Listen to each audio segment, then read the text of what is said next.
Today's video, I'm going to be repotting a bunch of my pink princesses that I got. So it's going to be a repot with me and also a story time video.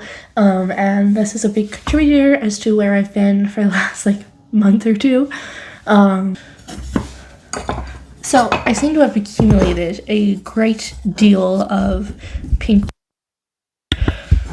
and I'm okay with that. I quite like my pink princess collection. I am now the pink princess queen. I'm gonna try and not damage this really pink leaf. Anyway, it's kind of a sad story time. Well, not kind of, it literally is. It's heart-wrenching. But basically, we were made aware of a situation where newborn kittens were being mistreated. And I'm not going to go into a ton of detail, but essentially what happened is a cat was apparently accidentally bred. I don't know if that's true or not. Either way, it was a situation where it was irresponsible breeding that led to the mother cat neglecting her kittens and rejecting them essentially. And so they were separated from the mom, and obviously when that happens, it's very devastating to kittens. It's also oftentimes very fatal. A lot of times, when newborn kittens happen, right, they're already very delicate. There's a lot that can go wrong with newborn kittens. Same with puppies. It's not uncommon to have losses when it comes to breeding animals and babies and stuff. Some just don't make it. And sometimes it's for a congenital reason. Sometimes it's poor breeding. Sometimes we just don't know. It's just, some kittens just don't make it. Some puppies just don't make it. Some babies just don't make it, like human babies. And we don't always know why that is, but we try to look at it in the way that they passed because there was something going on with them that would have prevented them from living a normal, healthy life. That's the way we like to look at it. Anyway, we went to pick these babies up right before Christmas, I guess it was. And they were horribly undernourished. We found out that the people who had bred their female cat, who had them, they were feeding them human whole milk. If you aren't aware, then animals are not able to properly digest cow's milk. They need milk from their mother, or they need a very special formulation that you can buy. It's called KMR formula. It's a kitten milk replacement. You can also get it for puppies. And that formula specifically is made to help sustain and give newborns exactly what they need that they're not getting from their mother for whatever reason, whether it's abandonment, maybe mom died. There's lots of reasons why animals end up being bottle fed. My first cat, Ebony, I showed her a wash.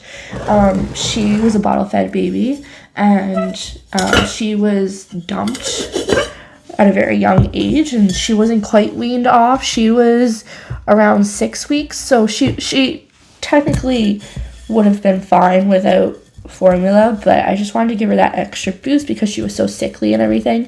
So I did formula feed her, bottle feed her. But these kittens, they were fresh, so young. When we got them, they were 3.5 weeks old. They were being given cow's milk, and I'm honestly not sure how they survived as long as they did under those conditions. But what I do know is that these kittens, when they came to us, were very sickly, and we were very concerned about their health.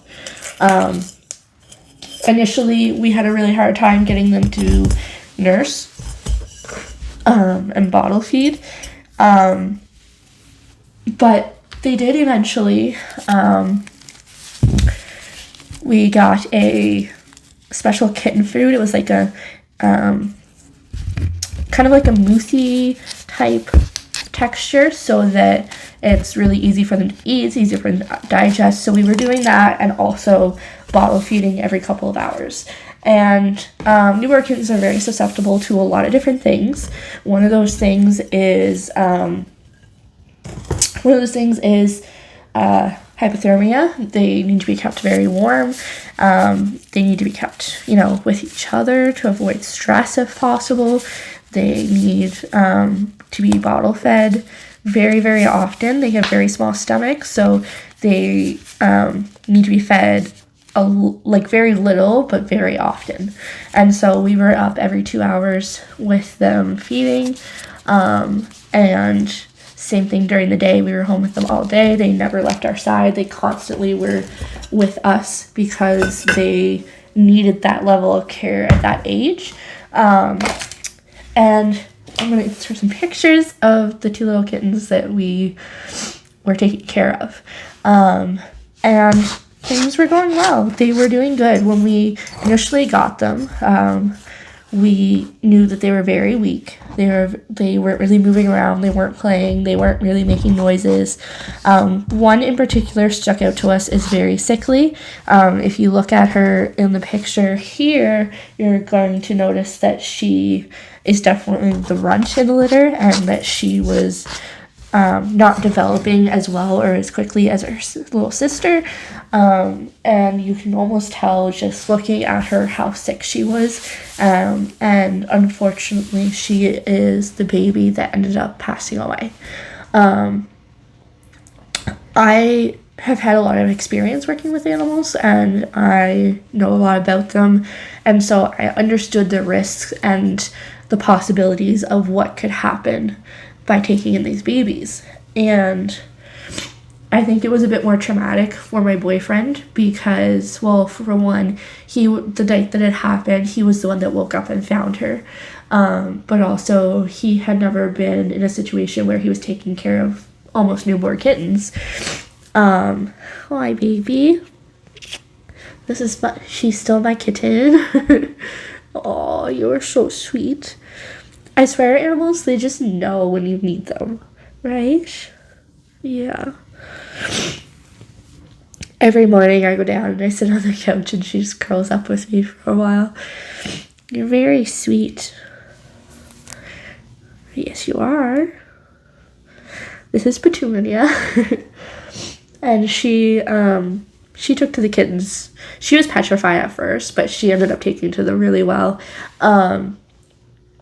And so moving on from there, we had booked in appointments to see the vet to get them checked out, make sure they were okay. They were too young to go through deworming or vaccinations or anything like that, but because they were so young and because of how they were being treated, we needed to make sure that they were okay. Unfortunately, one of the kittens did not make it to that appointment. She passed away before we could get her there. We had them for not even a week. And we thought that they were doing really well. They were improving. The smaller one, I'm going to call her Little Raven, which is what we call her. We had originally named them Raven and Salem. And Salem is the one that survived, and you may see her in the videos prior to this a little bit. I haven't officially introduced her, but you'll probably see her. And we actually, when Little Raven passed away, we actually renamed Salem to Raven in memory of her sister. So we did that, but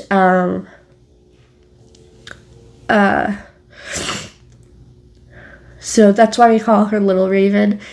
She's the one that passed away, and then Raven is the bigger sister who's still with us. And so the intent was to take in these kittens, get them healthy, and then rehome them when they were ready. Obviously, they're way too young. So the days that led up to Little Raven's death, we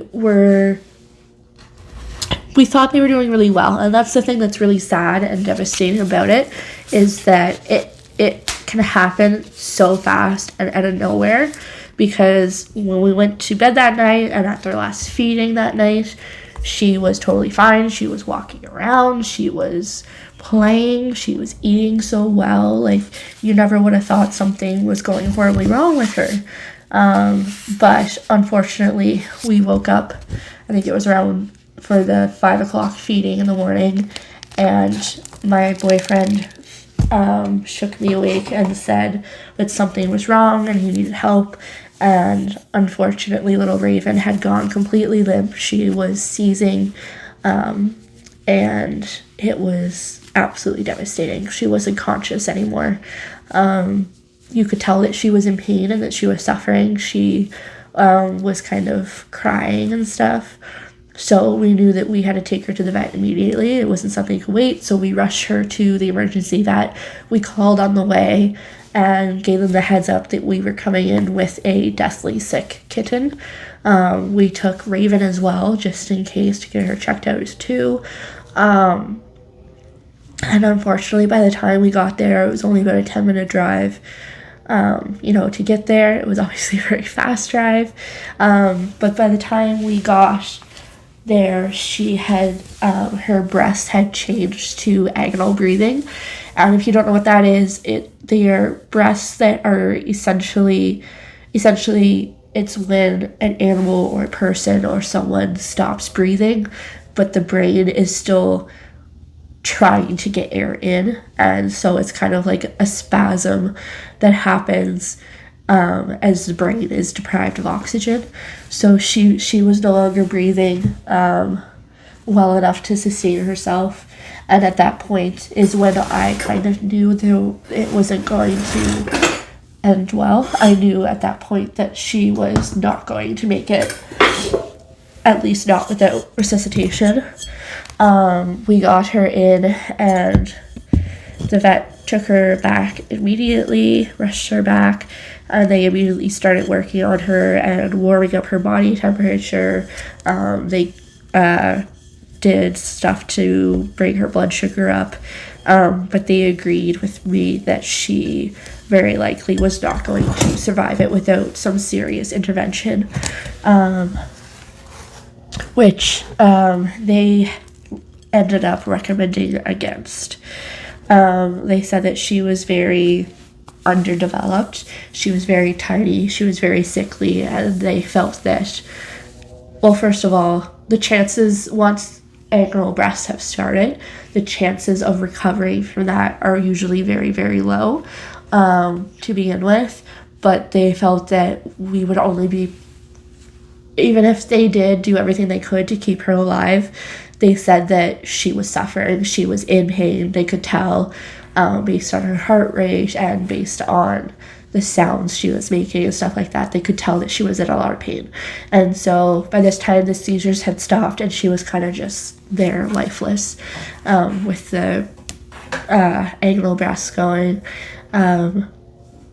So we did end up having to euthanize the vets. I feel confident in that decision because I know these particular vets, and I know that they do not take that lightly. I know that it's a last resort for them. They do everything they can to keep an animal alive, but when it gets to the point where the animal is only suffering and is only going to suffer going forward, I was very confident that they knew that was the case, and so we did end up giving permission for them to give her just a little bit of euthanasia to end her suffering. It was very quick, rather than letting nature takes its course, because sometimes nature is quite cruel, and it could have gone on for a while, and that's not something we wanted. We did ask if there was anything that they could do, and they told us, we can bring her blood sugar up, we can do this, we can do that, but at the end of the day, she's still underdeveloped, she's still very tiny, she's not thriving. And there's actually this thing which I was aware of, and I kind of recognized it afterwards, not so much in the beginning, but where kittens very suddenly can just start declining, and it's called feeding kitten syndrome. And it most often is fatal. There is, if you can get immediate veterinary care, sometimes there's a chance, but for the most part, kittens who end up in that situation typically do not make it or survive once that fading has started, and it's basically where everything just starts going wrong for them. And like I had mentioned, with kittens and young babies, there's just so much that can go wrong, and we don't always know why. And that was one of the questions we asked, and that's one of the things that's really hard about this situation is we don't know why. We don't know what happened, what went wrong exactly. We just know that something went very, very wrong very, very quickly, and that she was suffering, and we did not want that for her. So we ended